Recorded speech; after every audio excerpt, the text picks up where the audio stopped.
Il est 17h30 lorsque les éléments de la police et de la gendarmerie de Brazzaville prennent d'assaut la petite forêt du PK13, se trouvant derrière le CNR TV et devant Radio Brazza. Une forêt où les bandits de grands chemins qui sévissent en combo dans le 9e arrondissement d'Iri viennent se cacher, consommant des produits stupéfiants. Pour ce 14e acte de l'opération Coup de poing, ces présumés bébés noirs ont été mis hors d'état de nuire. Juste après, les éléments conduits par les colonels-majors Gilda Solange et Louis Londongoyo ont mis le cap sur le quartier Mikalou, secteur école 5 février, où ils ont également mis la main sur des bandits. Pour la journée d'aujourd'hui, nous avons interpellé 119 dont 2 jeunes filles.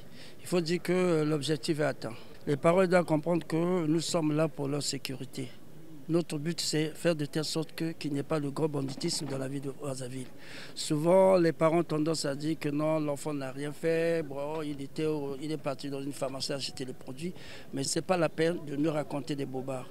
Nous interpellons ceux qui sont dans le milieu du gros banditisme. Nous demandons aux gens de Congolais de rester tranquilles, de s'occuper de leurs études, que d'aller dans les déboires, aller consommer la drogue et tout ça. Ça, c'est pas du tout bien. À Bakongo, dans le 2e arrondissement de la ville capitale, l'acte 14 de l'opération Coup de poing a été plutôt marqué par des descentes dans les domiciles des présumés délinquants qui sévissent dans les quartiers, ce après des investigations menées par les forces de l'ordre. Bilan des courses, plusieurs personnes interpellées et des produits nocifs à la santé ainsi que le tabac indien saisi. La population, rassurée par cette énième descente des forces de l'ordre, leur propose une opération nocturne à l'effet de surprendre beaucoup de ces bébés noirs. Si l'opération pouvait continuer même jusqu'à des heures tardives, patrouiller ou circuler dans des endroits un peu cachés, parce que c'est dans des endroits où ces petits bandits-là aussi nous font des menaces. Plus que jamais déterminés à endiguer le grand banditisme à Brazzaville,